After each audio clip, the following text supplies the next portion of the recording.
Would it be Google Chrome unknown?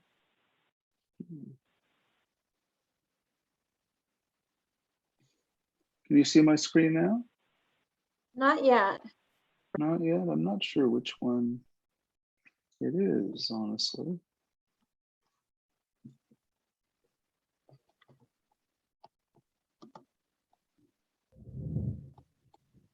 Oh, okay, there we go. All right, hold on one second. You does.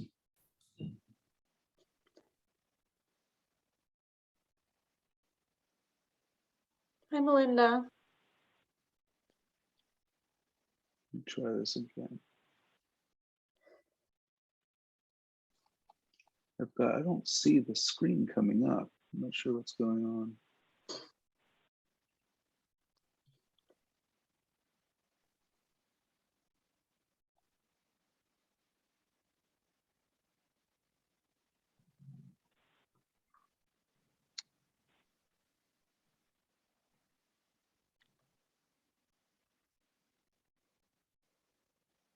I've got 5 choices here: desktop, whiteboard, iPhone, iPad, iPad via cable, and Google Chrome. Don't know why. Probably I'm not. desktop. Desktop, okay, let's try that one. That says allow Zoom to share your screen. Open system preferences. Can you see it now? Not yet. I'm not sure what's going on. Do I need to hit, it says something here about security and privacy. Do I need to do location services? Do I, no, accessibility? No idea what's going on here. Are you looking for your slides? Yeah, I have your slides. oh, you do? Yes. I made some changes to them, so since I sent it, but you Okay. can't show my screen, really. Oh my gosh. I don't know what's going on. Honestly, don't know how to work this other than that. I have something that says share screen that's a green thing on the bottom. Do you not have that? Let me By see. chat, on the side of chat, it says share screen. Like, it would be weird that I could share it if you can't. This is Melinda talking. I'm wondering, Karen, can I send you the latest slides and then maybe you could share it? Yep. Yeah, let me see what I can do here. This is a brand new computer. I've only done this once before. Okay. Let me see if I can do that then. I'm just going to email you the slides. They're kind of big, but they're emailable. I have to get my daughter and her boyfriend who are smart about these things to show me how to do this.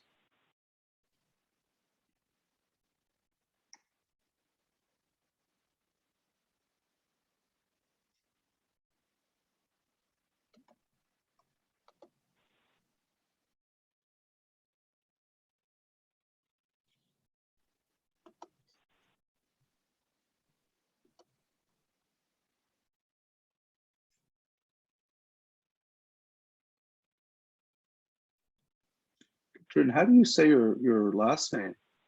Kutluchinar, Ah, okay. Turkish. Yeah. Okay, here they come.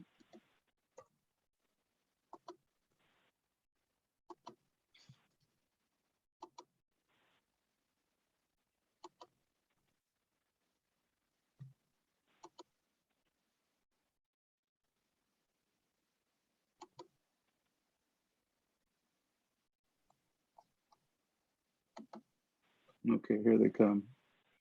Okay. Just sent them to you. Sorry about this. I don't usually know what I'm doing. Okay.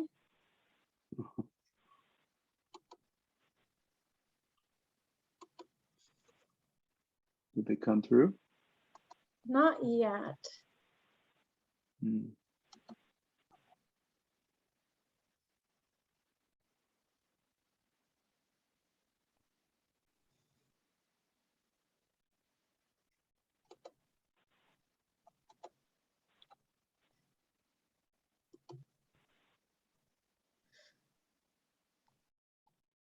No?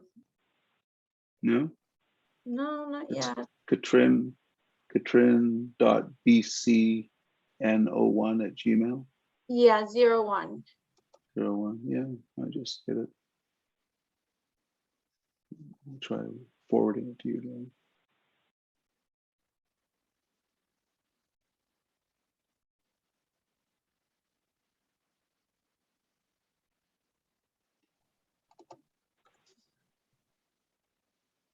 There we go.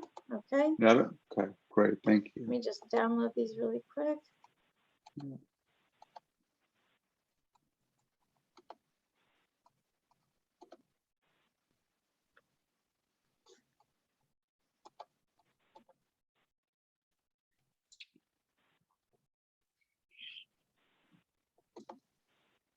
just stuck a little case vignette in there to introduce the topic. Okay. It's just taking a moment. Okay.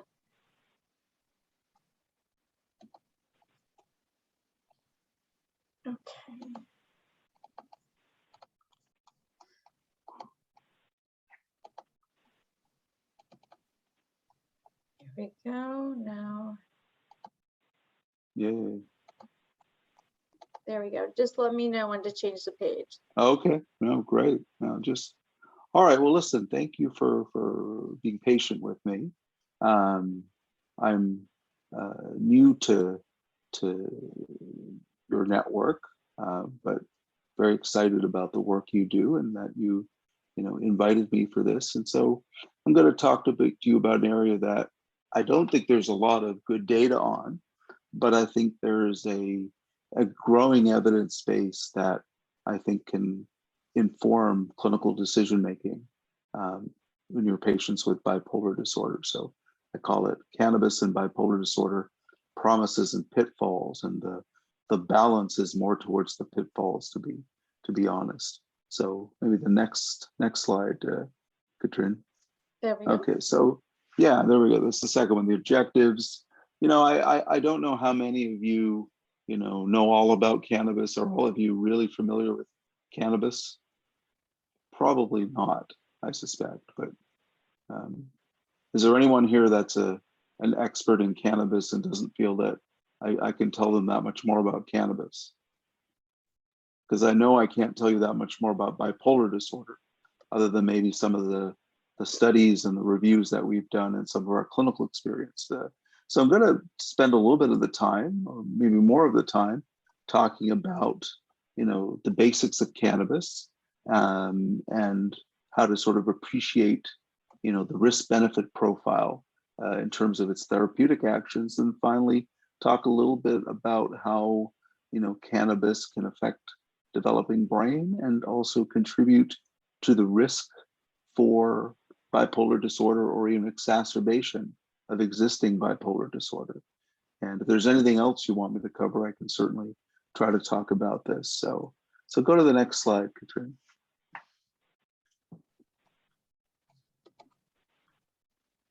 Okay, so I'm not going to read this to you in detail, but this is actually a patient. I changed her name and some of the details, but essentially it'll give you a gist of, I think you've probably seen people like this in your practices, in your clinical academic practices, wherever you are.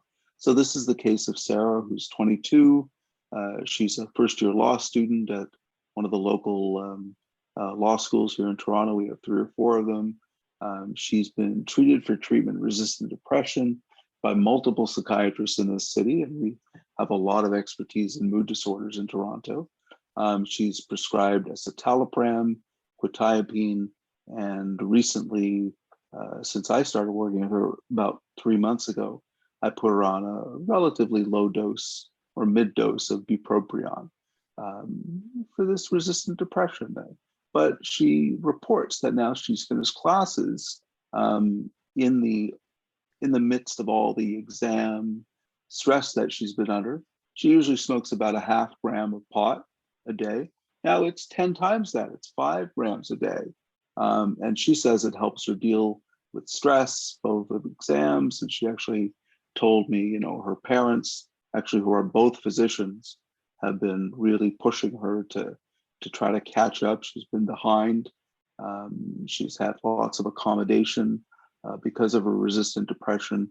But she also says that she hasn't really planned because she spent most of her last year while in law school depressed, and that she has nothing to do for the summer. Then she tells me that right now she's having racing thoughts. She feels high as a kite. I've never seen her like this before. She has boundless energy, and that she's not been honest with me. In fact, she has these episodes 4 or 5 times a year. They last 2 or 3 weeks, and then she goes back to being depressed. She's rarely euthymic. And actually, when she's like this, when she's in her up phase, that's when she skips appointments, and it's kind of irritating because she has a mother and a father who are a little bit enabling, I think, of some of what she does, and she blames them for a lot of the way she is.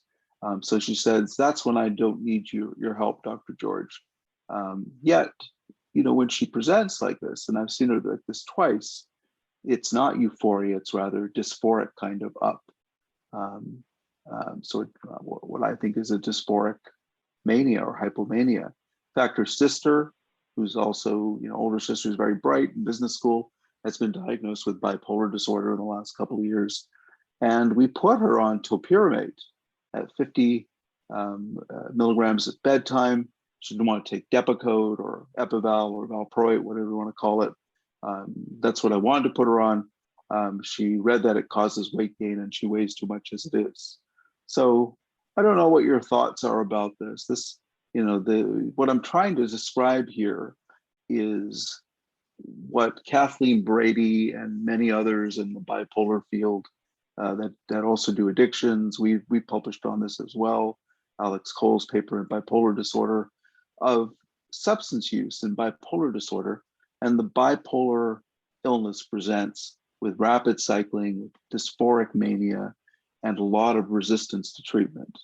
I don't know if this is something that you've observed in the work you do, or this is the clinical experience. But would anyone agree with this is something that you see a lot? I do. Yeah. And I'm curious if you see, and you're talking about like a dysphoric mania with rapid cycling, resistance to treatment. Is it often associated with substance abuse, whether it be cannabis, alcohol, stimulants? I won't say tobacco itself is associated with this, but is this a pattern that people are seeing of symptomatology in their bipolar patients? I do with some of them. I have only a few that use substances. Yeah. No, that's a good point. I've actually had a number of patients referred to us. I'm at the Center for Addiction and Mental Health. We're the biggest mental health addictions facility in Canada, right in downtown Toronto. All the other hospitals who have mood disorder services, they are often very uncomfortable dealing with their bipolar patients with substance abuse, and they will refer them, to us, and we have a similar thing. Our mood disorder service, their comfortability working with folks with substance use disorders that's not their first cup of tea. And what I would say is, at least at our center, among the people with psychosis, bipolar and unipolar disorder, anxiety disorders, almost 60% of them have a diagnosable substance use disorder, and usually beyond tobacco. But we recently legalized cannabis all through Canada, and so we are seeing much higher rates of substance abuse amongst young people and older people. Do you want to guess which age group has the highest percentage increase? I'll show you a graph shortly, but anyone want to take a guess which age group has the highest increase in the 2.5 years since we've legalized pot here in Canada? Take a guess. Seniors. Exactly. How? Seniors. Wow. It's well, so I'm about to enter the 55 demographic, but it's actually 65 and older. followed, closely behind 55 to 64. And then of course, 15 to 24 is big. Any idea why seniors are taking up pot at higher rates than anyone else? Because of the effects it has on your muscles and on your pain levels. Exactly. Yeah, probably. And, I get one of the other things is that many of our seniors, baby boomers, etc., they think about pot. And is the pot the same as when they were 24 in the present day? No, not at all. Not at all. Oh, God, yeah. no. God, no, exactly. That's exactly, my impression as well. And we'll talk more about that because sometimes they get a little bit of a surprise when they go to our local Ontario cannabis store. And it's really interesting because at the entrance of CAMH, I actually had my students do a little survey. So we defined an area on a map within 500 meters or, like 550 yards of the front entrance of CAMH. And do you know how many cannabis shops we have within a 500 meter radius of CAMH? 24, which I'm told is a complete coincidence.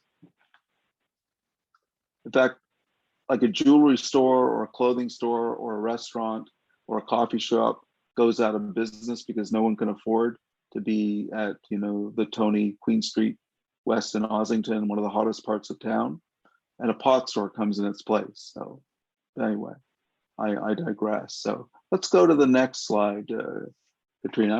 I probably won't show every slide, but okay, just some basic facts. This is a rollout slide just to tell you that, in the general population, problematic cannabis, which according to DSM-5 is cannabis use disorder, is about 3% of the population in the US, but in psychiatric samples, it's much higher. And I don't know if you could just roll it out there, Katrina. There's a few more little points, I think. Just hit or just take it to the next slide. Slow. But anyway, the other points will just tell you that, there are two different, plants that we use. One is cannabis sativa and one is cannabis indica. And of course, the conventional wisdom was it was sativa that you get the highest THC levels in. Well, that's essentially, that went out with the ARC. They've now crossbred these strains so much that, the stocky leaves of sativa and the thin, tall leaves of indica, you can't tell them apart. Or maybe a horticulturist at our University of Guelph horticultural college could do it, but just about anyone else can't. So, and the other thing is 45% estimated of people in the general population have tried cannabis, and this is going up and up. So let's see if we can move to the next slide. I know this was a rollout slide, and yeah, there we go. There's the rest of the facts. We can just go on to the next slide. All right, just roll this all out. I'm not going to get. So one of the things about cannabis is it's just, it's a mixture, and it actually contains over 400 different compounds, of which 60 are cannabinoids. Does anyone want to guess what the rest of those compounds are or components? Obviously THC. Yeah, those are two of them. So the operative ones, from psychopharm point of view, are THC, delta-9 tetrahydrocannabidiol, and then cannabidiol. That should be cannabinol, and cannabidiol, which we'll talk about more. But it turns out, anyone else want to guess what those other 340 or so compounds are? Well, some of them are the terpenes that give cannabis its distinctive odor. I was out on our deck, and our neighbors, who hopefully be moving soon, they sold their house. Their kids were smoking pot on the deck, and my wife, daughter, myself, and her boyfriend were completely overwhelmed by a pot smell. There's also neuroprotectants and antioxidants, but what there mostly are are various tumor promoters and carcinogens. So the assertion that cannabis, smoking cannabis, or having cannabis mixtures, consuming it is safe, I would take exception to that, given that this is inhaled for the most part or ingested, and there are many, many carcinogens and tumor promoters. And yet, our Globe and Mail here in Toronto had an insert all about the wonderful effects of cannabis, that it's a neuroprotectant and an antioxidant, and that everyone, including pregnant women, should be on it. So there are receptors in the brain for this, the CB1 receptors. And I think the other thing that's important to note is that THC and CBD, but THC in particular, is fat soluble, and it sticks around in tissues and fat tissues for a long time, particularly its metabolite, carboxy THC. So it takes it to up to a month to completely wash it out of the system, okay? And that's important, I think, because of some of its actions, particularly in people who are at risk of having worsening of symptomatology or new onset symptomatology, is that, like we want to avoid like a long-acting SSRI in people who have, big mood fluctuations like Prozac. This drug is very long-acting and produces long-term effects. And we'll talk about some of the determinants of that, including cannabis content. But let's go to the next slide, Katrina. Okay. All right, just roll them out. It's just I should have had my students disable that. But this is just to say that, there are these receptors that THC activates, the CB1 cannabinoid type 1 receptors, and they're all over the brain, particularly in the cerebellum, the hippocampus. That's what produces the psychomotor and memory impairment. They're also in the reward systems, the mesolimbic dopamine reward system. So that's why cannabis is rewarding. And of course, there is an endogenous ligand that actually uses these cannabinoid receptor systems called anandamide, which is Sanskrit for tranquility. Very nicely, aptly named by the researchers in Israel who discovered anandamide and THC and CB1 receptors. Go to the next slide, Katrina. All right, so this is your brain, and this is a NIDA slide. It really shows, the reward pathways and all the particular areas that overlap with psychiatric disorders that cannabis and other drugs works on. So when we think of cannabis, we think of its effects on motivation. We think of its effects in impairing memory. We think of obviously the reward portion of addiction, but then there's also inhibitory control and using cognitive control to sort of suppress, use, cravings, etc. When we do, treatment for addictions, it teaches them coping skills, it teaches them alternative reinforcers, and it's good to have functioning frontal lobes. And as we know, in people with bipolar disorder, depression, schizophrenia, the inhibitory control is compromised. And so that sometimes is what we think leads to the high rates of use of cannabis and other substances. Go on to the next slide. I have a bunch of, okay, so here's a little bit on cannabidiol. Thank you. So it is completely strain dependent, the content of THC. It's CBD is known to oppose the actions of THC, but we don't really know how. There are, unique effects on the CB1 receptor, maybe other cannabinoid receptors, but whatever you think of this, it's approved here in the United States, hasn't yet been approved in Canada. And it was approved specifically to treat a couple of forms of pediatric epilepsy, Dravet syndrome, and the Gaston-Lennox syndrome. It's called Epidiolex in the US. And its relevant to psychiatry is there's some evidence that it is antipsychotic properties, anti-anxiety, antidepressants, mood stabilizing, pro-cognitive, and anti-craving effects. And if that's true, it should be in the water supply, right? I'll be a little bit skeptical about it, but fact is, if you're in the US, you can prescribe this for your patients. You can do whatever you want off label, right? And it's, next slide. Katrin. This is from,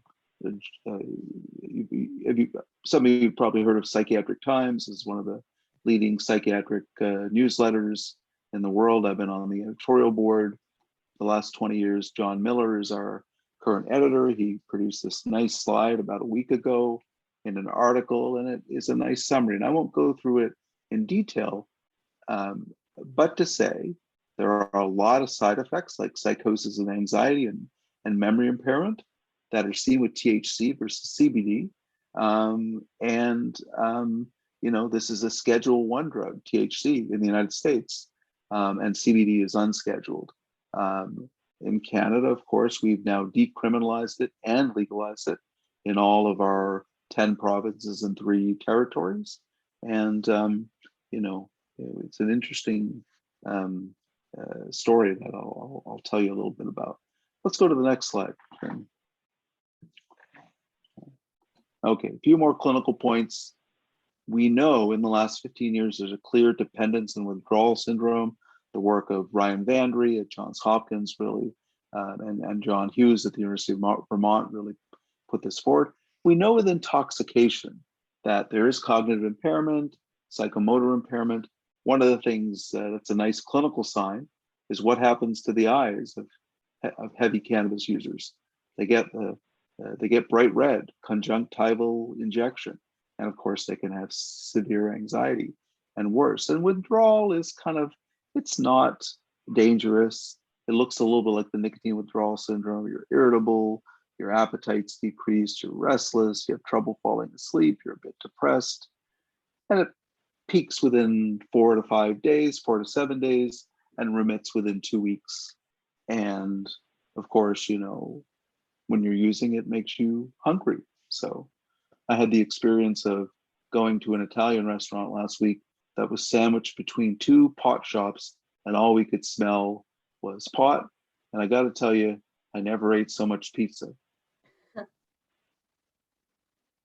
That's secondhand smoke, I guess. Let's go to the next slide. Okay, so 2 important questions here with the cartoon. What are the effects of cannabis, and is cannabis addictive? And of course, the slide said, keep off the grass, and these 2 guys saying, wish I could. So anyway, let's go to the next slide. So first question, what are the effects of cannabis? So these 2 lovely students of mine, Miriam, who's almost a PhD student in my lab, and Rachel, who's an undergraduate from another local university, they published this very interesting review in Frontiers in Psychiatry. It's actually gotten 10,000 page views in the past 4 months. And on social media, it has an altometric score of 50, which I'm told is really good.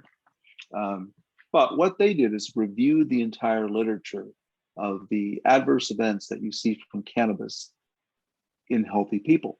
Did a nice systematic review. I'm happy to send it to you. It's published, I think, in February. And what they did was use a rating, a quality rating, to come up with, which studies among all these different domains, from cognition to impulsivity to IQ, motivation, psychosocial functioning, and various psychiatric presentations, what were the most robust ones. So somewhat surprising to me, IQ and motivation were sort of not the key things that were impaired. Turned out to be psychosocial functioning was above 80%, 7 out of 8 studies, and then psychosis, 25 out of 27 studies. So they were well above 80%. And everything else, including memory and cognition that I study, was much less robust. So, there is some evidence that IQ can be reduced by heavy pot smoking, and that motivation can be, but there are actually very few studies of that. It actually turns out that the studies in depression and anxiety are actually kind of mixed as well. So, this was nice because we had been studying this in patients for quite some time, but we thought we'd take a step back with a special issue on cannabis and the psychology of cannabis, and look at sort of normative behaviors and processes. And this, to our somewhat surprise, gave us a profile that we didn't expect. So psychosocial functioning and psychosis. But the one I take the takeaway is that psychosis is a big problem in people who otherwise are healthy. This can and so we need more studies. Let's go to the next slide, Katrina, because this is which is the most addictive drug. So this actually comes from the Monitoring the Future study, which is a big longitudinal study over the last 45 years of substance abuse, led out of Michigan State University. Jim Anthony has been reading this study for at least the last 30 years. And what it looks like is here are 5 substances or more that were studied in MFS, but the second column is the percent of the population that's tried the drug lifetime. So you can see it's very high for alcohol and tobacco, and fortunately lower for cocaine and heroin, although that's going up, as we know, with the opioid crisis. And this data is 27 years old, so take it with a grain of salt. Cannabis is sort of in the middle there. Then the third column, the cumulative occurrence of drug dependence, is the percent of people who try the drug who get hooked on the drug. So this would be cannabis use disorder. At the time, it was DSM-4 or DSM-3R, so it was still drug dependence. So the final column, the percent capture rate, is the ratio of column 3 divided by column 2. And what that tells you is what percent of people who try the drug get addicted to it. And so it turns out that the most addictive substance is tobacco, and the least addictive substance is cannabis. And this is where I end my lecture, because obviously we don't have a problem, right? The problem is, what is the percent of, this is 15 to 45-year-olds. If you narrowed it down to 15 to 19-year-olds, what would happen to that 9.1% capture rate in cannabis users? Anyone think it would go down? Stay the same? No, it would increase. It would increase. How? By what magnitude would it increase, do you think? I would say threefold. Threefold. Any other takers? Everyone agree with threefold? Christine I see says fourfold in the chat room. Yeah, it's actually twofold. It's about 18%. Now, the other problem, this is 1994 or earlier data. What was pot like in 1994 in most American and Canadian cities? Was it the same as 2021 pot? No. No. So keep that in mind. I'm going to go through a few other slides, and we're going to put this all together. So let's go to the next slide. Oh, I love this slide. This is from the Monitoring the Future study. Nora Volkow, the director of NIDA, who controls a $3 billion budget. 95% of the world's substance abuse research is funded by NIDA. Fun fact: Dr. Volkow's grandfather was the Bolshevik Trotsky, Leon Trotsky. So very cool. She's very proud of that. They have there's a Trotsky house somewhere near Mexico City where Dr. Volkow grew up. So, and she's wonderful. So what this is data on number one in blue, or whatever that color is, past use of marijuana. So that's consumption rates. And then in red is something called perception of risk, or perceived risk of marijuana. And what we can see there is, starting in the early 1970s or mid to late 1970s, the use rates were very high and the perception of risk was very low. And there's this well-known reciprocal relationship between the two. But come the late, well, sort of probably in the early 80s to the end of the decade, of course, who was the president of the United States for most of the 80s? Ronald Reagan. And of course, his wife, Nancy, had Just Say No to Drugs. And, there was a little bit of fear mongering going on, including obviously about crack cocaine. So the perception of risk went way up and use levels went way down. And then around the early 90s, a new president, completely different stance came along, with his, his equally impressive wife, Hillary. And of course, he said, I smoked, but I didn't inhale. He played the saxophone on Arsenio Hall. And of course, you started to see rates go up again, and perception of risk go down. And what's interesting, since the Clinton administration, we've been through 2 Bush administrations, Obama, Trump, and now Biden. Rates of cannabis use have continued to be high and perception of risk low. And what I would say is that, when Monitoring the Future comes out with the latest study, it'll be interesting to see how low perception of risk has gone, because this drug has changed a lot in terms of social stigma and perception. So now let's go to the next slide, which I think will help put it all together. So we'll just roll it out. So this is Toronto data. Oh, wait, right there, THC versus CBD in 1975. That's when Cheech and Chong and stoners were big. So the average THC and CBD content in ganja was 3% THC and 3% CBD. So there was equity between the 2 major compounds. But look what's happened in 2021.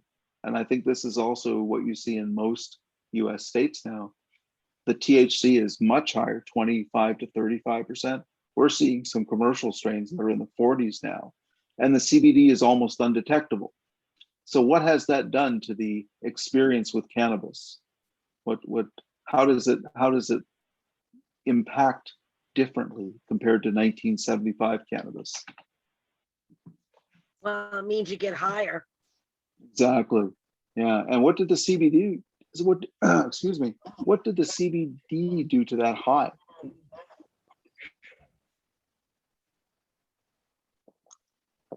It limited it.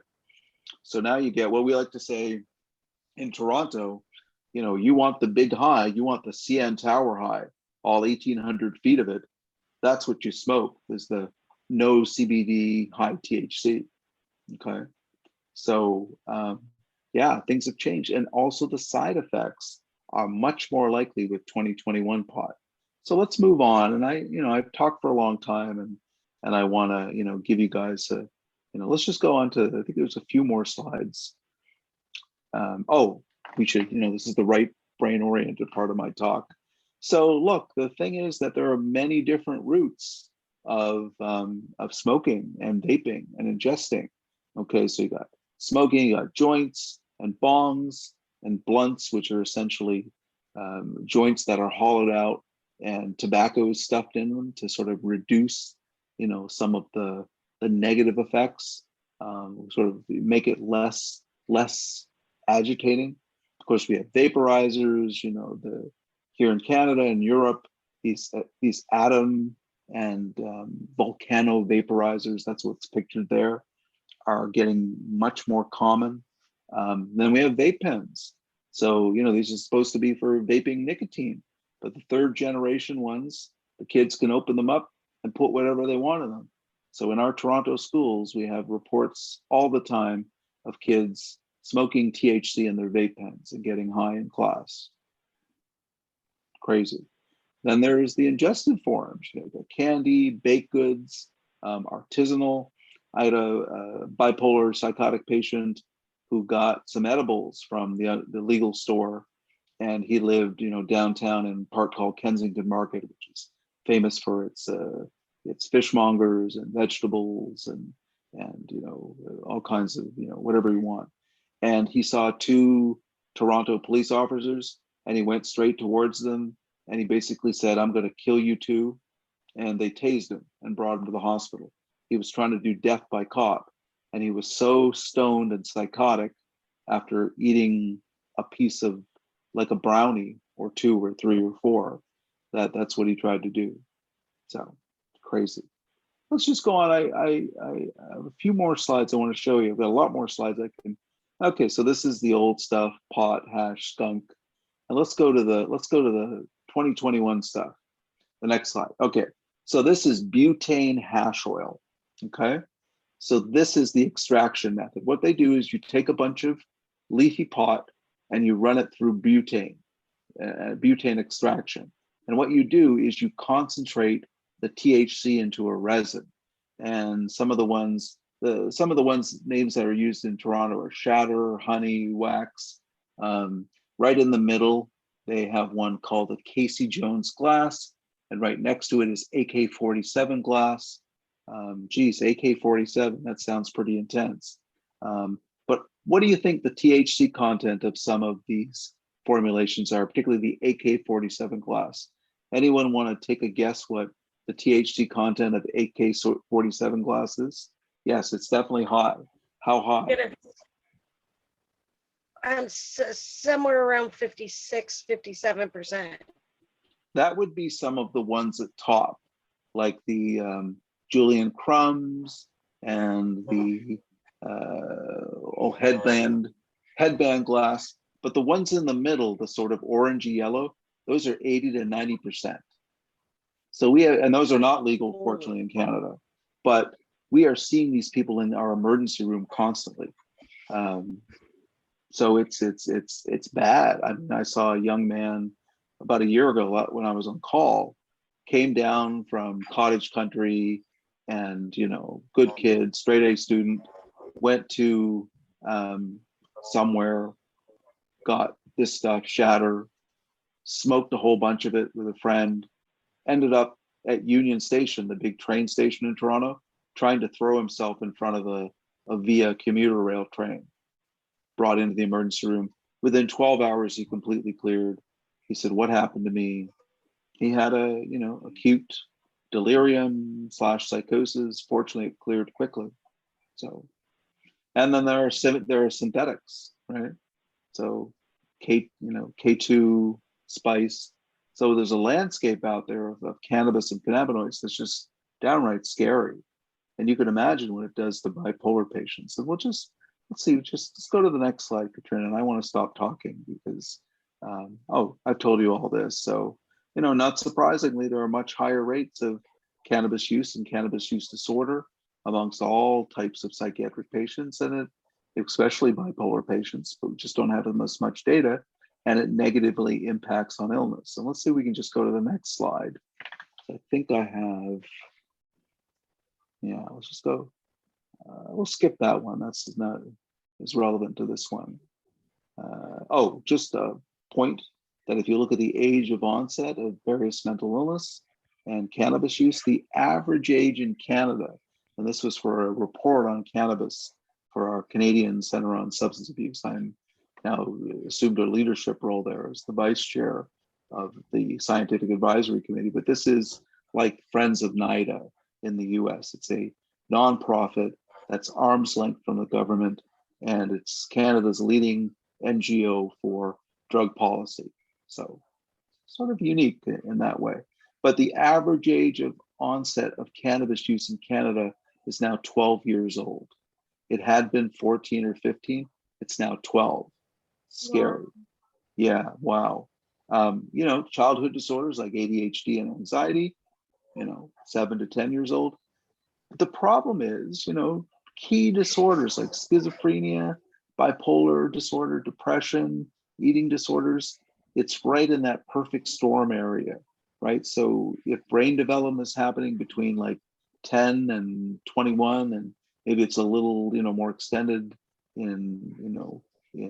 or quicker in women, so the age of onset in women is usually delayed because of estrogen. It's like the perfect storm from a neuropsychopharmacological point of view. Mix in cannabis with the developing brain, bad news, very bad news. And, most American states, I believe, the age for legal cannabis in a legalized state is 21. Is that right? Yeah. Yep. Yeah. Do you know what it is in Canada? What? 18.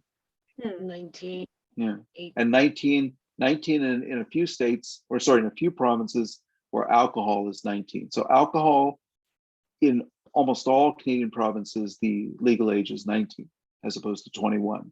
So it's now that we've certain states have not done like Alberta, which is, the Texas of Canada. That's where all the oil is. They're still 18. And La Belle Provence, the French province of Quebec, is still 18.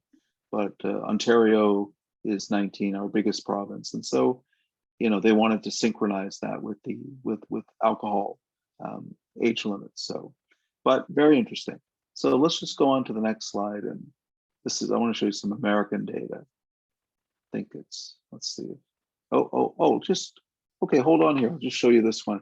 So this is a student of mine who did a project with me 2 summers ago, and she actually is going to be a master's student when she finishes her senior year at McGill University in Montreal.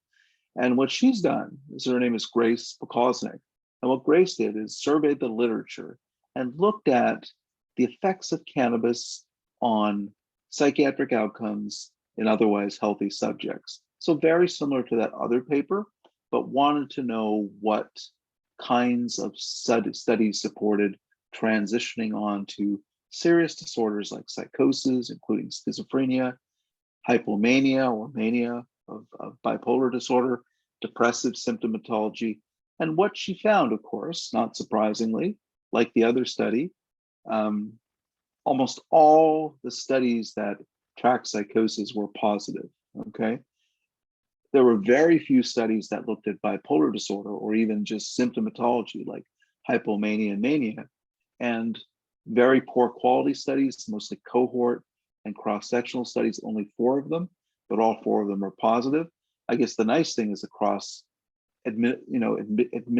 experimental studies, cohort and cross-sectional studies, where there are 32 of them, almost all of them had positive effects in stimulating psychosis. And for depression, it was kind of mixed. It was 13 out of 18 studies. Most of the studies were lower quality. So what's interesting is the evidence is coming together that cannabis, and probably mostly THC cannabis, is really bad in terms of producing psychosis and mania and hypomania, but it's a little bit more on the equivocal side for depression. And I'll show you some data where we're studying that. And let's just, one more slide if you just move ahead. Not that one. Let's just see this, the next one, I think. You know what, let's stop there. Let's stop there. And I want to, ask you if you have any questions. I can tell you more about legalization here in Canada, but actually, just move ahead a couple of slides. We'll skip the legalization for right now. If you want to hear about what we're doing in Canada, I can tell you more, but let's just go. I want to show you a very important slide. If it'll come up. Sorry for the, here it is. So here's some real American data from Magdalena Cerda, who was at Arizona State University, is now at Columbia in New York. And what she did was look at the 2 states that have legalized the longest in America. And that is Washington State, that's been legal since 2011, and Colorado, that's been legal since 2014. Of course, these are, mostly blue states, but what they did is they looked at grade 8s, grade 10s, and grade 12s, and wondered, in comparison to non-legalized states, what are called non-recreational or medical legalized pot states, what happened to kids in those age groups during this 5 to 7 year period that they tracked this. So what's very interesting is if you look at grade 8s, you see no change in the non-legalized states. You see no change in the in Colorado, but what you see is about a 20% increase in cannabis use in grade 8s. But if you look at grade 10s, you see in the gray shaded Washington one about a 30% increase. Now, what's really interesting, when you get to grade 12s, these are kids that are about to go to college, they're already at 23, 24%, and there's no further increase. And what's interesting is number one, this is 150,000 people that they, and it's not the end of the story. Okay, there are other data that maybe are not so indicative of an increase. But what this says is that the state that's been legalized the longest is showing increases in the youngest kids. And that's a little bit sobering, okay? Now go to the next slide, which is the Canadian data. So Canada legalized in 2018.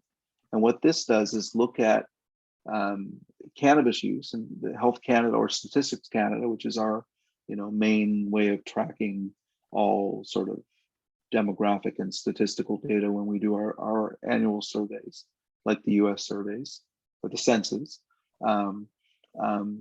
It looked at the first quarter of 2018. We legalized in the third quarter of 2018, and that looks at Q3 of 2019. And very interesting. So in all age groups, you see a bump from 14 to 16%, but look at the 25 to 34-year-olds. If you look at the relevant American data, it's no more than 20%. It's already at baseline 26%, and it went up to 29%. So that's a little scary. I can't see the 65. Let me see if I can move the screen here. But here we go. Okay, so look at 65, almost a doubling. It went from 4% to about 8 to 9%. So every age group in Canada in just a year and a half increased. But our government, and I'm not trying to be critical of any governments, whether it be US or Canada, but our government, we have a very fearless leader, Justin Trudeau. His dad was, a very well-respected prime minister in the 1970s. He had to deal with domestic terrorism and stuff like that. And, Trudeau is he's just called an election. It's highly likely he'll get his third term.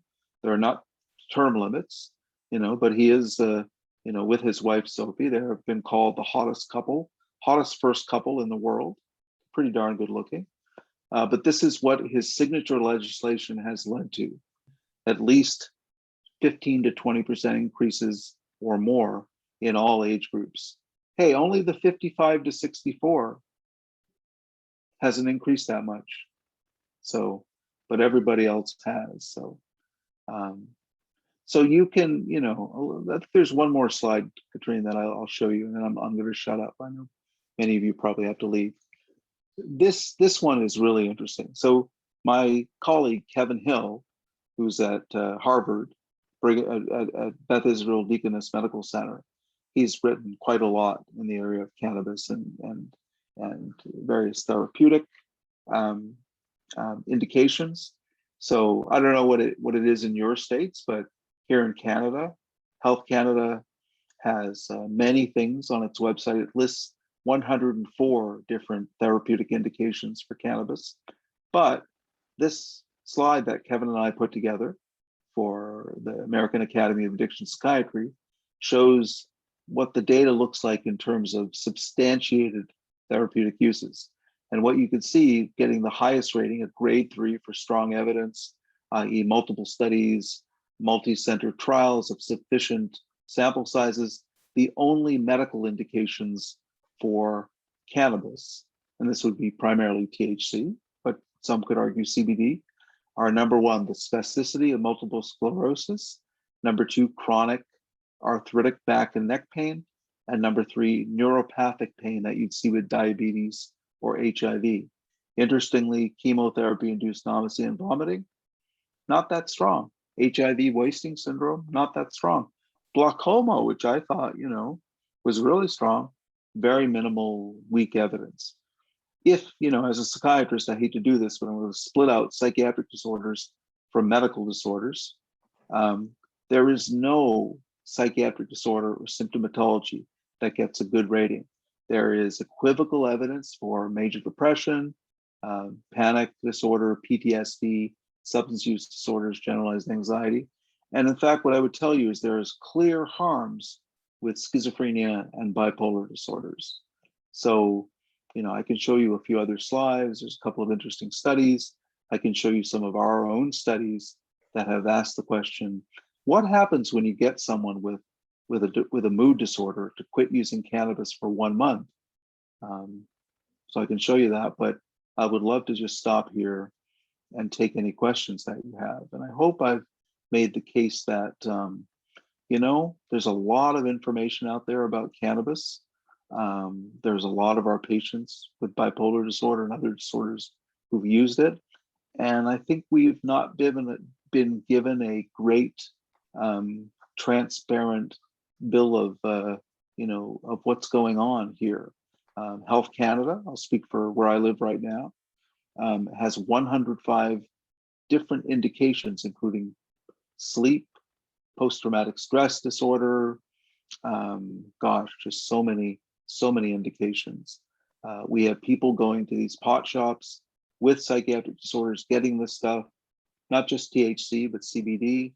One of my colleagues in Hamilton, just about an hour southwest of Toronto, big medical center there called McMaster, his group got a $14 million philanthropic grant to study cannabis. And they did a survey of medical marijuana users in the Hamilton area, southwestern Ontario. And do you know what the number one reason that medical marijuana users reported for using pot? It's not what you think. What would you think medical marijuana users would say is their number one reason for using pot? Pain? What's that? Pain? Pain, exactly. I would have thought that. Turned out it was number 3. Any other guesses about what medical marijuana users said was their number one reason for using pot? Depression. Number 4. This is like Family Feud, right? Yeah. Survey says. Anxiety? Anxiety was number 2. Oh, Yeah. good answer, good answer. Good answer. So you know what? If this side of the house wants to win, tell us what you think the number one answer was for the Social. the effects of what's that? Social. Social? Number 5, number 6. Oh. Okay, I'll keep it really simple. What do most pot users use pot for? Appetite. Appetite. Number 5. Hmm. Think about immediate effects like I To fall smoke it asleep. to get. What's that? Oh, to fall asleep? Fall asleep was like tied for number 6. Oh, God. Dang. You're gonna like Just for the high. exactly. So can you believe this? 80% of people in our medical marijuana program in southwestern Ontario, a survey of about 10,000 people who come to Canada's largest pain clinic, they said that their number one motivation for being in the medical marijuana program was to get high.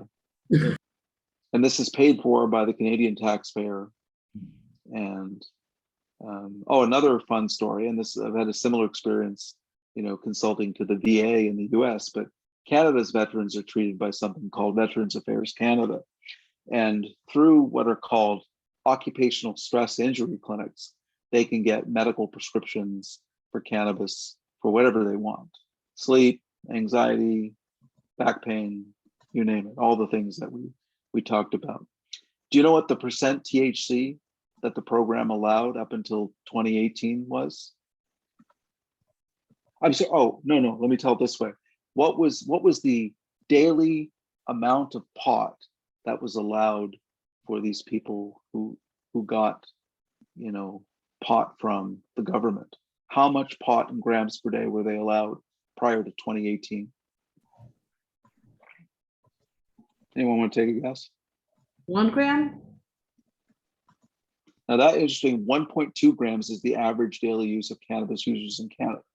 Oh It's my gone up to 1.6 grams. Think higher.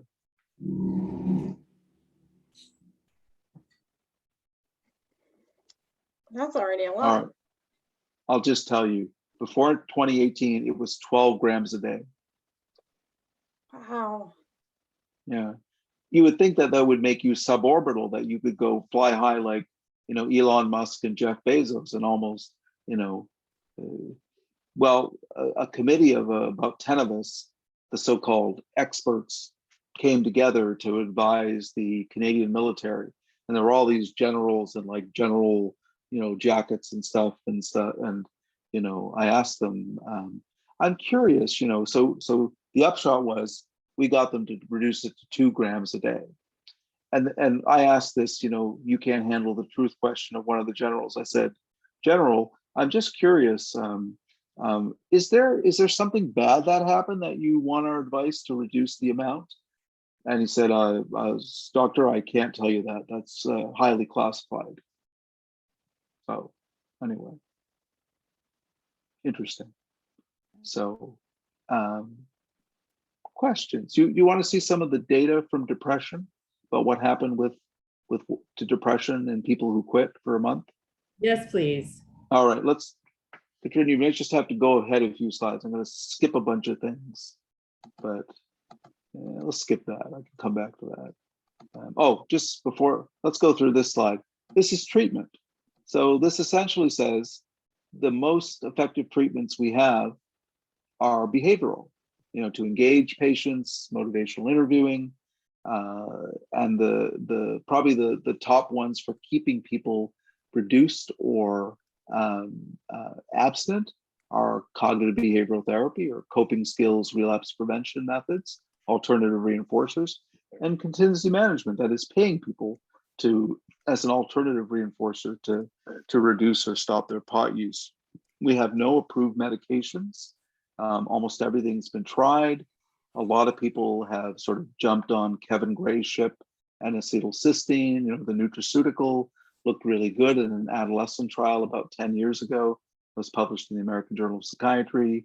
If you just hit one more time, Katrin, there is so-called FAAH inhibitors, fatty acid amide hydrolase inhibitors. That's the enzyme that breaks down anandamide, the endogenous cannabinoid. So if you block that, Cyril D'Souza's group at Yale has shown that it may be a very effective strategy for reducing cannabis craving and use. But let's just jump ahead here. Okay, so this, I don't have a nice background one but this was a trial we did in 15 or 14 patients with major depression who are on antidepressants like SSRIs and smoked at least a gram a day of pot. But they weren't taking medical cannabis. They were just recreational pot users, usually getting it like from an illegal source. This was done 3 years ago, just published in the Canadian Journal of Addictions. And what we found, interestingly, was that depression severity, if you quit pot, and 8 of these 11 people who completed the study quit pot, you saw about a 40%, 44% reduction in pot use, okay? If you go to the next slide, if you look at anhedonia, so the inability to feel pleasure, that was reduced by almost 85% in the 10 people we recorded this on. The problem with this data is it's open label. Everyone was asked to quit. We're actually in the middle of a controlled study where half of them are asked to quit and half of them are told not to quit. Now, interestingly, how do you think we entice these people to quit? Do we give them a drug? What do we do to get them to quit? Really simple. We use contingent reinforcement. So what we say is if we can prove to us that you have no cannabis in your system at the end of 4 weeks, and we can prove it with a negative cannabis test, we'll give you $300. 70% of people respond to that incentive. Now in our control study, we'll have a group that's not told that, and we expect almost no one to quit. So this is a very powerful, non-pharmacologic way to get people to change a behavior. Works beautifully. Of course, what happens when you take away the reinforcer? They all relapse. So once they got their money, about half of them came back, the other half disappeared. They went off to smoke pot. That's why we did this in non-treatment seeking patients. So these weren't people that wanted treatment. These were people that said, oh, I'll do your 4-week experiment. I'll give it a try. So I think there's one more slide that I want to show you. And just jump ahead there, Katrin. This is cute.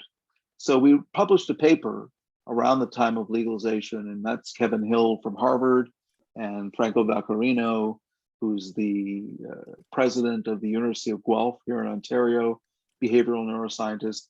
And we published a paper, the title being Cannabis Legalization and Psychiatric Disorders, Caveat Emptor. So you probably know what caveat emptor is. That's buyer beware. All we did was put an H in front of emptor to make it hemptor. So my daughter, who studies Latin at Brown, among other things, she said, "Dad, that's got to be the lamest piece of Latin scholarship I've ever seen."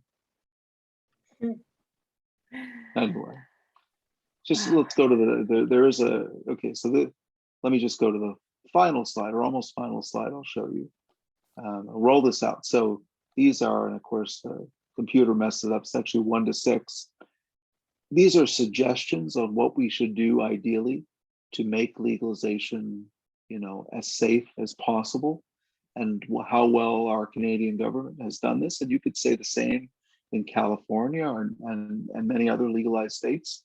So one of the things we do really badly when we roll out legalization is we have no strategy for public education on cannabis and its harms. And we've done a terrible job here in Ontario. In fact, the strategy is actually Canada-wide, was that the government, Trudeau government, put forth $82 million for education for the entire nation for the next 5 years. So if you divide that by 37 million people, that comes out to about 61 cents per day. So we figured that would get you a squeeze ball that said, beware of cannabis, right? So it's not a particularly robust thing. The one thing that they did really well here in Canada is they required commercial producers to label THC and CBD potency. So there had to be clear product labeling. Of course, what do most recreational users want? They want high THC and no CBD, so they can get as much of that, but at least they're being transparent about what it is. Now, I told you 18 and 19 is our legal age. Is that an evidence-based age limit for recreational cannabis use? In other words, have the brains of all these young people at 18 or 19 matured enough that cannabis is not going to impact on them in a detrimental way? Well, we know brain development continues well into one's 20s. And what some of the harm reductionists have said, yeah, we should probably encourage people to hold out till they're in their 20s. But, if the government says 18 or 19, trust me, they're using it at 14 or 15. One of the things that I was surprised we didn't do was a national surveillance strategy pre and post. So I showed you some prevalence data. That's about all we have. We haven't looked at health outcomes, including mental health. Fortunately, one of my colleagues at the University of Waterloo in Ontario is doing a study that he's got data since the beginning, since before legalization, and is doing this in waves, like big studies like the NESARC. So he's got yearly waves. He's actually got several US states and the entire nation of Australia. So we'll be able to see what happens to health outcomes in a nation that's completely legalized versus one that's mixed, like the US, and then one that probably will never legalize, like Australia. So big miss there, but at least there's one study that we're doing that hopefully will tell us the truth about what's going on pre and post legalization. We haven't developed much treatment capacity for problem cannabis use, especially for people at risk, like youth and people with mental illness. So I'll tell you the unfortunate story. We have a series of cannabis groups at CAMH. Again, the biggest mental health and addictions facility. Our addictions program is by far the biggest program. We see 5,000 new people a year. We have about 50,000 visits per year of addicted patients or dual diagnosis patients. But you know how long the waiting list is for our cannabis group, which is the only evidence-based treatment we offer? Anyone want to take a guess? Huh. It's currently 23 months. Wow. Yeah. A year ago, it was 4 months. Now it's 23 months. So unfortunately, we just haven't developed capacity. I treat a lot of people myself. I say, if we can't have them go to the group, well, I'll see them and let's get them into some studies that we could actually help them, right?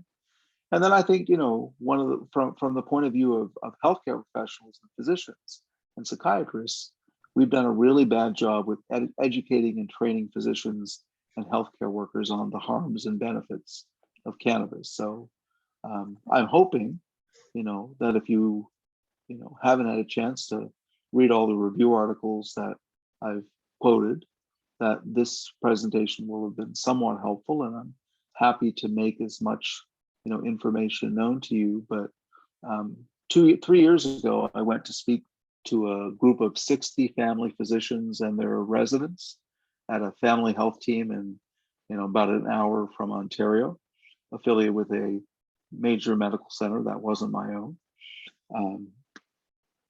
And they said they only had gotten one lecture on addictions in the family medicine residency, and it was from a family physician who graduated from their program, who is now a prescriber of medical cannabis, and he told them all about the benefits of pot for their patients. And I gave them this, what I call "you can't handle the truth" ones, and they were all like mystified, like, why are we getting such different education? So I imagine south of the border and across the world, you probably don't feel like you've gotten a whole lot of information, either in continuing medical education. So I just, out of curiosity, you can say how many of you have gotten what you feel is adequate education around cannabis to be able to manage your patients with bipolar disorder or anything, or manage any patients in your practice? Do we have any ayes? Okay, good. We got 2. And Katrine, how many people do we have on the call approximately? No, but because What? What did you say? I asked, how many people do we have on the call, out of curiosity? How do you feel? 1, 2, 3, 4, 5, 6, 7, 8, 9, 10. Oh, 10. Okay, so 20% of you feel good about, that you've got the proper education around cannabis. So just go to the last slide, just to silence. One more. Okay, so the good and the bad and the ugly. I usually show my Clint Eastwood, the good and the bad and the ugly. So it's the good, the bad, and the challenging. So legalization actually can bring many benefits, like increased consumer access and, taming law enforcement, and we can treat this. But on the downside, the evidence indicates that there are significant harms of cannabis, particularly for the youth and the mentally ill, and even people who are older, with legalization, are likely to increase their use. And so, like I told you, in serious mental illness like bipolar disorder and schizophrenia, this is probably bad news. And so that's why I call it caveat emptor. And so the challenge is, legalization is here to stay. And the question is, how do we practically implement it so that health and safety and well-being are assumed, particularly in high-risk populations? Oh, and I just have to, because I love South Park. Let me show you the last slide. You can read it at your leisure, but we'll have to read it. So I'm just going to have to move you down here. So, okay, so this is, the kids watch this, but this is Stan, one of the characters from South Park, the very clever comedy. And so Stan's dad, is trying to give him fatherly advice, and says, "Well, Stan, the truth is marijuana probably isn't going to make you kill people, and it most likely isn't going to fund terrorism. But well, son, pot makes you feel fine with being bored, and it's when you're bored that you should be learning some new skill or discovering some new science or being creative. So if you smoke pot, you may grow up to find out that you aren't good at anything." It's a little bit harsh, but the evidence certainly is there to say that there are detrimental effects on brain development, on behavior. I think the jury's still out on aggression and violence. If you look at psychiatric patients, we're doing a systematic review right now. Amongst people with psychosis, it's really bad news. Among people with serious with mood disorders, it's more likely to bring out violence. But it doesn't mean, reefer madness either. But, the truth lies somewhere in between. So I know I've taken up a lot of time. I'm really sorry. But I hope you see that this is an important topic, particularly for people with serious mental illness like bipolar disorder. So I promise I'll shut up now. Thank you. It's wonderful. Thank you. Thank you so much. No problem. And I think, Helpful. sorry, go ahead. Very informative and helpful.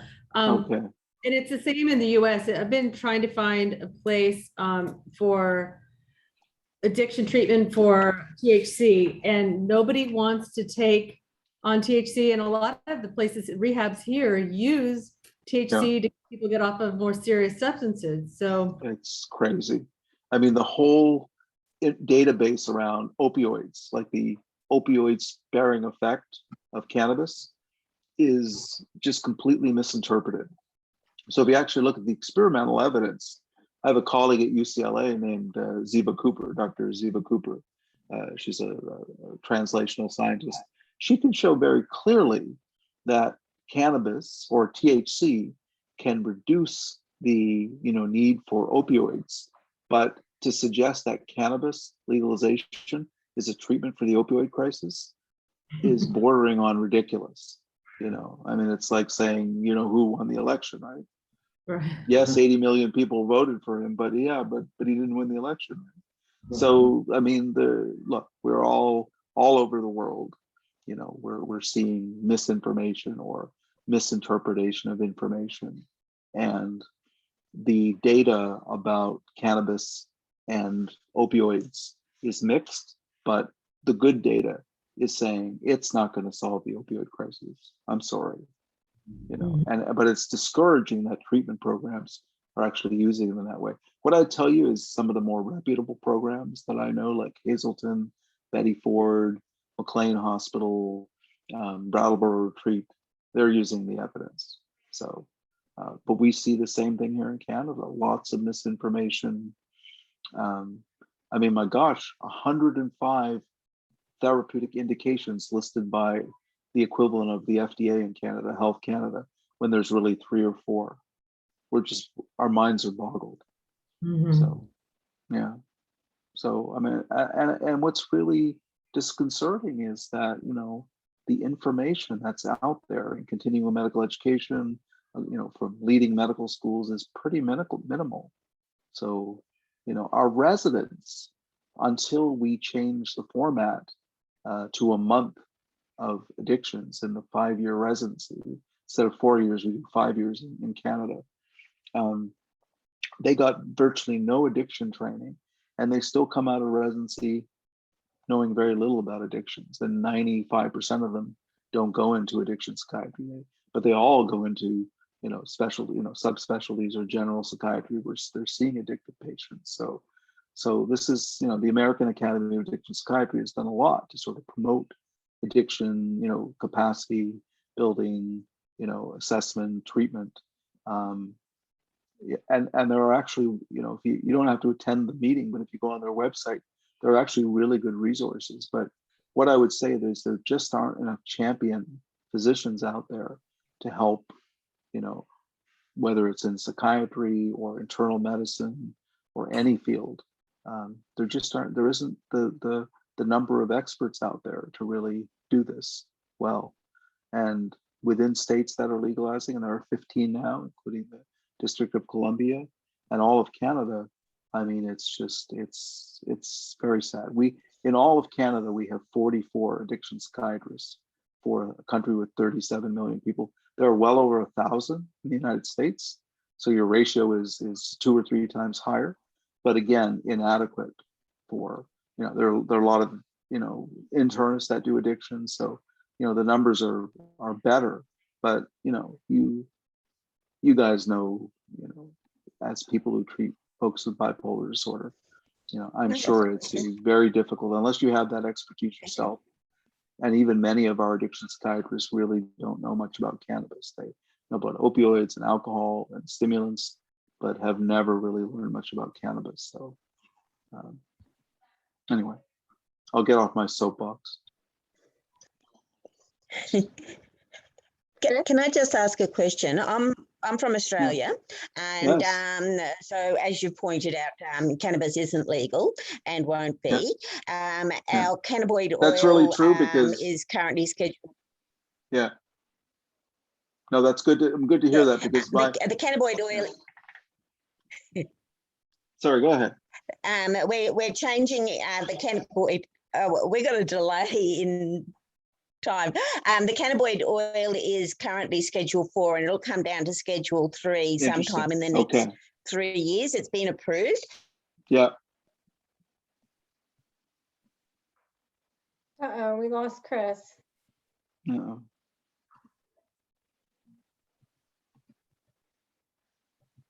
Wow, I see we have a lot of chat that I haven't even looked at, the trend, but Okay, I'm back.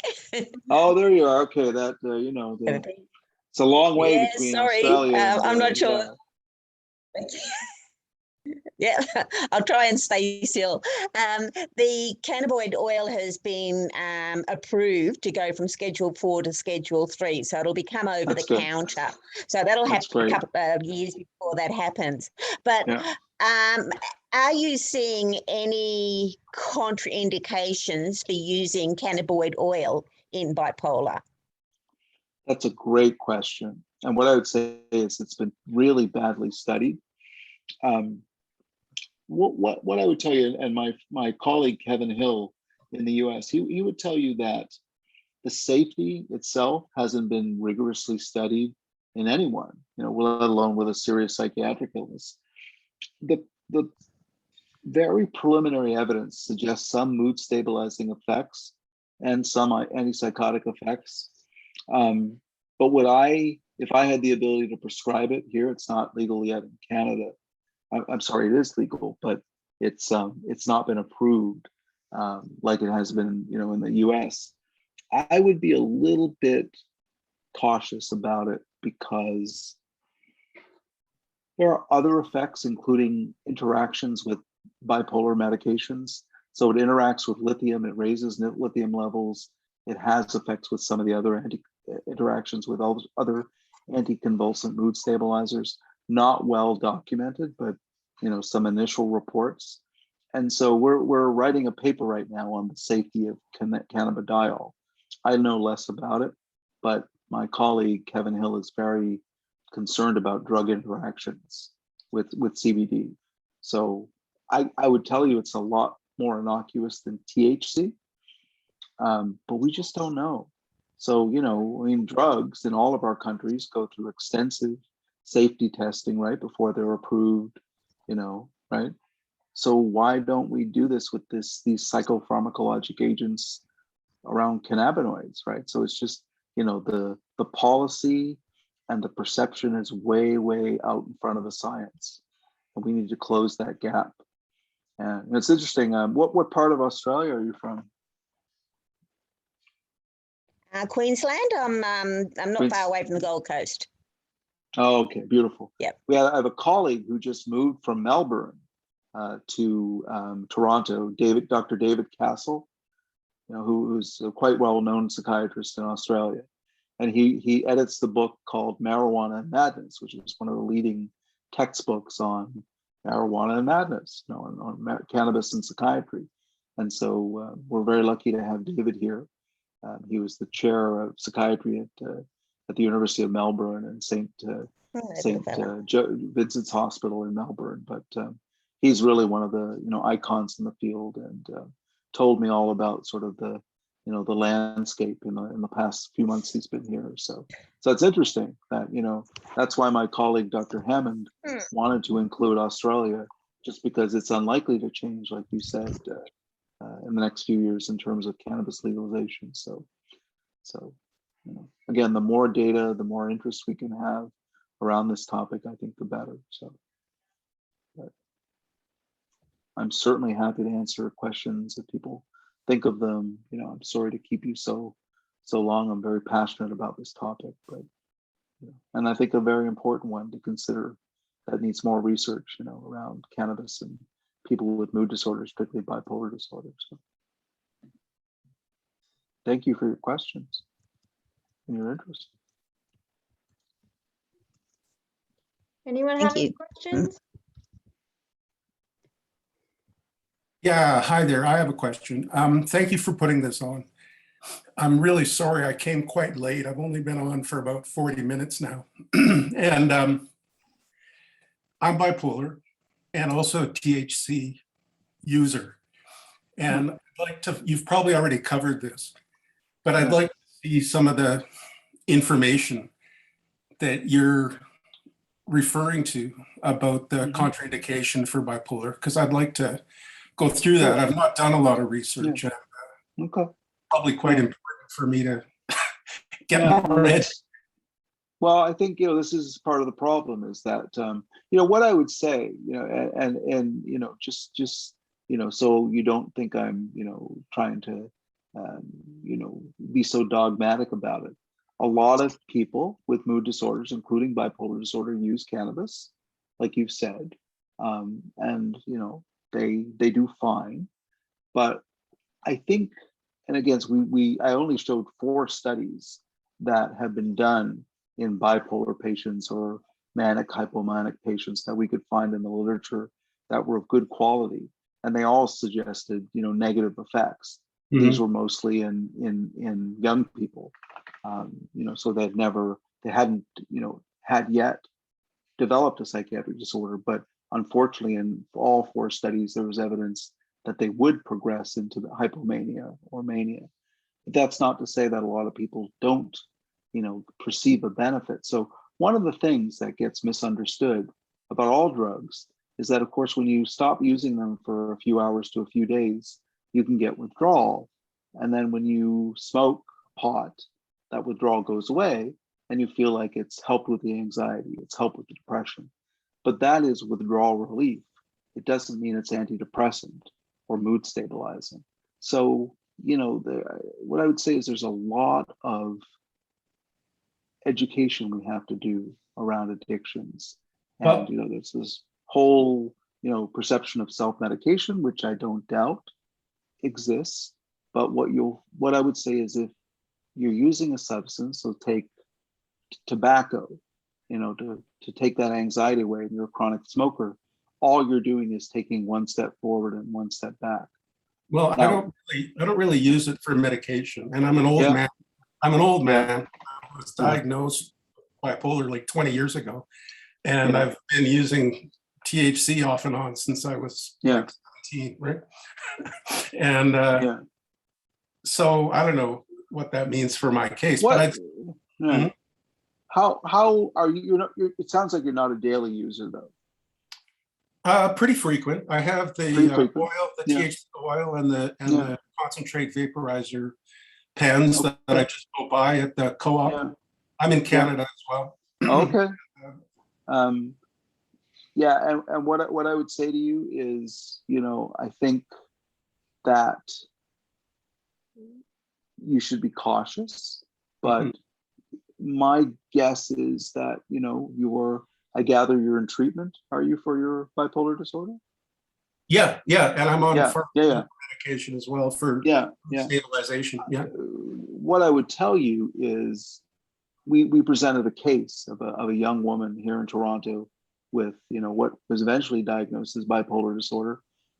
When she increased her pot use from 0.5 gram a day to 5 grams a day, that's when things unraveled and she had a manic episode. In fact, what happened is she decided at a whim to go to Germany, to fly to Frankfurt with her dad. And as soon as she got there, she was so manic that she freaked out and demanded to fly right back to Toronto, which she did. And by the time she got back home, her mother managed to calm her down, redirect her, and her dad ended up staying in Germany. And, that just shows you some of, by increasing your pot use tenfold, and probably was using high potency pot because she was smoking to get high and smoking to numb herself from, some of the stress that she was under. Bad things can happen. Fortunately, they don't happen to everyone. So we know bipolar disorder, 2% or more of the population, and within Canada, you know, I don't know what part of Canada you're in, but you know, it's treated pretty uniformly. But you know, this is something we need to do more research on, and hopefully some of the producers will help us with some of the research. But my guess is in populations like mentally ill, it's going to have to be done by university researchers. There's no one else who has a vested interest in this. So, I mean, you know, again, 24 pot shops around CAMH, that's just, you know, very sobering. They know exactly the population that goes to CAMH and their proclivity for buying it, right? So virtually every single one of my patients who comes onto the property, and with the pandemic, you know, most people are being seen virtually, but our emergency room, 1/2 of the cases involve the effects of cannabis now, or cannabinoids, like synthetic cannabinoids. Really? So Wow. it's terrible. It's just terrible. Yeah. Wow. Well, thank you for Sorry. doing this No session. problem. Appreciate it. Yeah. No problem. And Thank you thank you. for speaking up. Yeah. Any last questions? Well, thank you, Dr. George. It was My really great pleasure, my having pleasure. you. Okay, well, thank you for giving me the opportunity, Katrine, and it was nice to meet you all. And you know, I hope you've learned a little bit to give up your Sunday evening. And please let me know if there's anything else that people need or want. I'm happy to be, you know, a source of information. And we'd love to have your feedback. You know, if you have a different experience from what the emerging literature is saying, and I would love to hear your perspectives. But I think as both for patients, clients, and for providers, I think, you know, knowledge is power when it comes to cannabis. So Thank you so much. take care. Bye. Bye. Have a great evening. Thank you too. Bye, guys.